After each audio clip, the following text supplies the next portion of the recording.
아멘. 오늘 말씀을 가지고 부르짖으면 산다, 부르짖으면 산다라는 제목으로 말씀 증거하겠습니다. 지금은 이제 은퇴한 선수지만 우리가 좋아하는 축구 선수 중에 한 사람이었던 박지성이라는 선수가 있지요. 우리 학생들은 어린아이들은 기억 못하겠지만 2002년 월드컵 때 정말 큰 활약을 했던 사람 중에 한 사람입니다. 그를 향해서요 심장이 두 개다라는 별명을 정도로 체력이 엄청 대단했습니다. 또 성실함과 꾸준함, 또 좋은 성품을 지녔던 사람입니다. 그가 이제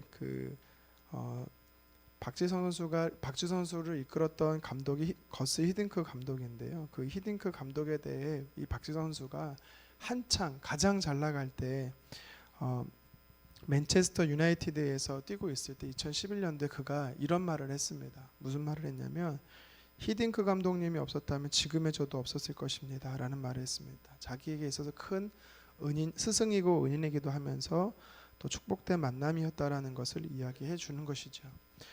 성경에도 보면 사람과 사람의 만남을 통해서 큰 변화를 겪는 사람들이 많이 있습니다. 오늘 본문에도 보면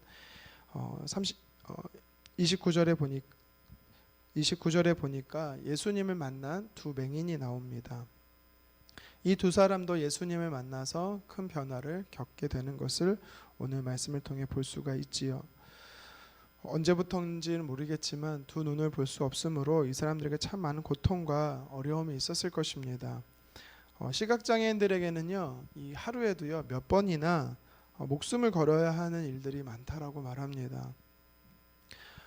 요새는 이제 시각장애인들을 위한 보도도 있고 또 그들을 이끌 수 있는 개도 있고 또 많은 사람들이 돕는 그런 사람들의 모습들이 있지만 당시에는요, 예수님 당시에는요, 시각장애인들을 향해서 사람들이 참 손가락질도 많이 하고 또 같이 어울려 있기를 싫어했고 많은 불편함이 여간 한두 가지가 아닌 것을 볼 수가 있습니다.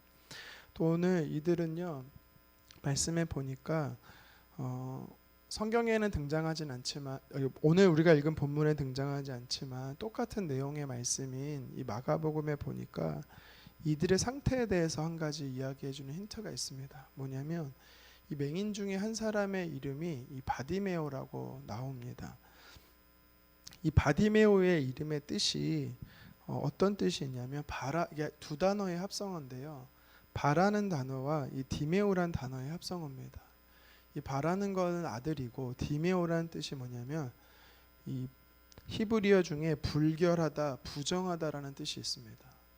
이 뜻에서 유래된 타메라는 단어가 있는 이 타메에서 유래된 단어인데요. 이게 무슨 뜻이냐면 소경이라는 뜻입니다.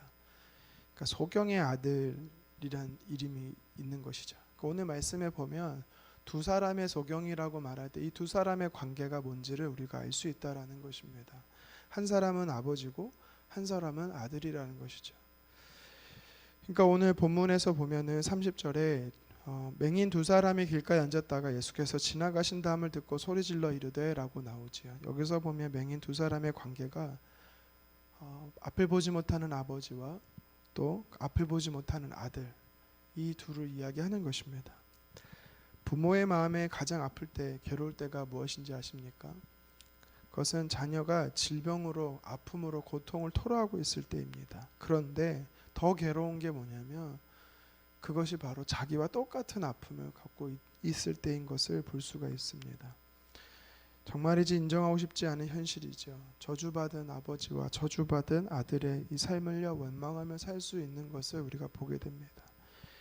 또 사람들은 이들과 함께 어울려 하지 않습니다. 따가운 시선이 이들의 삶에 있는 것입니다.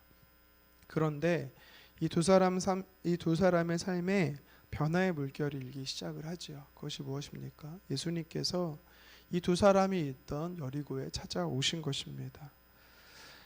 이 두 사람에 있어서 삶의 변화가 시작은요 바로 예수님을 만날 때 변화가 일어나는 것입니다.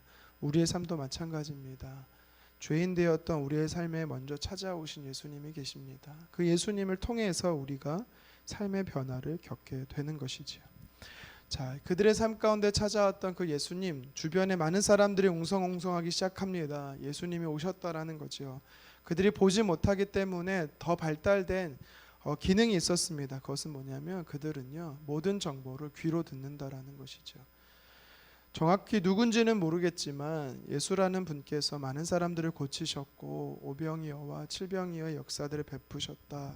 예수님을 만나면 삶이 변화된다라는 정보를 그들은 익히 듣고 있었던 것입니다. 그래서 그 예수님이 찾아오셨다라는 말에 그들이 제일 먼저 반응하는 것이 무엇입니까? 소리를 지르는 것입니다. 예수님의 이름을 부르는 것입니다. 오늘 성경이 우리에게 도전합니다. 우리가 예수님을 찾고 찾으면 부르짖을 때 삶의 변화가 온다라는 것을 성경은 이야기하고 있는 것입니다. 다윗의 자손이여라고 부르짖었습니다. 어쩌면 그들은요 예수님에 대해 정보가 많지 않았을 겁니다. 그럼에도 불구하고 다윗의 자손이라고 부른다라는 것은 쉽게 말하면 그런 뜻입니다. 구원자라고 부르는 것입니다. 메시아여라고 부르는 것과 똑같습니다. 그러니까 그들이 부르짖었을 때 예수님을 부르짖는 것 같지만 그냥 예수님을 부르는 것이 아니라 나의 문제의 해결의 근원을 되시는 나의 문제를 해결해 주실 수 있는 유일한 분으로 그들은 부르고 있다라는 것입니다. 사람들이 30절 말씀에 보니까 30절에 사람들이 꾸짖습니다. 31절에도 무리가 잠잠하라고 말합니다. 하지만 그들이 부르짖음은요 멈추지 않았습니다. 여러분 우리가 예수님을 부르짖을 때 한두 번 부르짖고 응답되지 않음으로 인해서 멈추지 않았으면 좋겠습니다.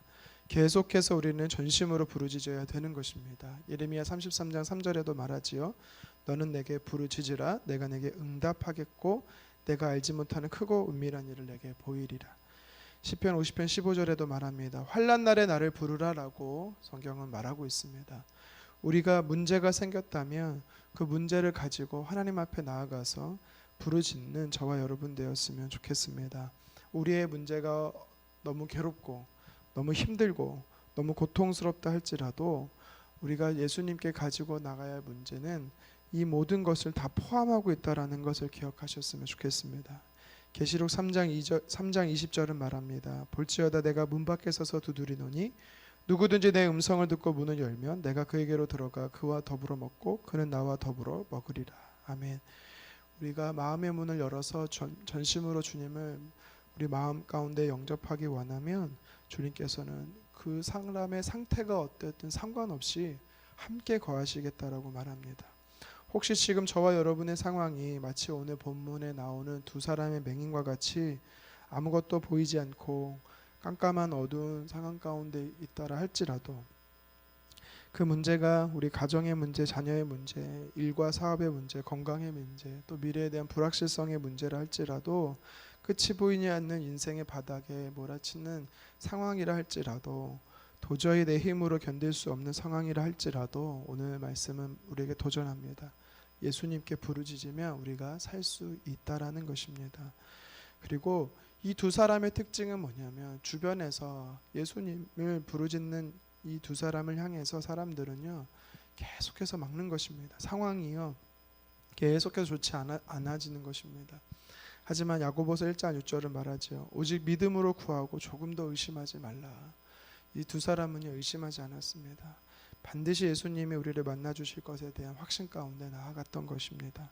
아버지로부터 대를 이은 소경이었고 사람에게 천대받은 자였고 거지였던 이 두 사람. 하지만 이 두 사람이 예수님을 만났더니 궁극적인 문제를 해결을 받았습니다. 오늘 말씀에 보니까 예수님께서 이 두 사람의 눈을 뜨게 하는, 보게 하는, 불쌍히 여기심으로 보게 하는 은혜가 그들에게 임했던 것을 보게 됩니다. 나 같은 죄인, 허물 많고 부족한 자에게 하나님께서 관심이 있으실까? 네, 주님은 저와 여러분 그리고 우리 죄 많은 우리를 위해 십자가에 죽으셨기 때문에 그리고 부활하셨기에 우리의 모든 것을 관심 있어 하십니다. 우리가 이 자리에 이 새벽에 주님 앞에 나왔습니다. 어떤 기도 제목을 가지고 나왔습니까? 어쩌면 막막하고 답답하고 홀로 긴 터널 속에 있는 분도 계실 겁니다. 하지만 오늘 말씀을 기억하셨으면 좋겠습니다. 우리의 문제를 멈추게 하고 우리의 문제를 변화시키는 분이 궁극적으로 한 분이 계십니다. 바로 예수 그리스도이십니다. 우리가 그 이름을 힘입어서 하나님 앞에 기도할 때 막힌 것이 뚫어지고 보지 못하는 것이 보게 되는 역사가 저와 여러분 삶 가운데 있을 것입니다. 이 말씀 붙들고 오늘도 부르짖어 살아가는 저와 여러분 되기를 주님의 이름으로 축원합니다. 기도하겠습니다.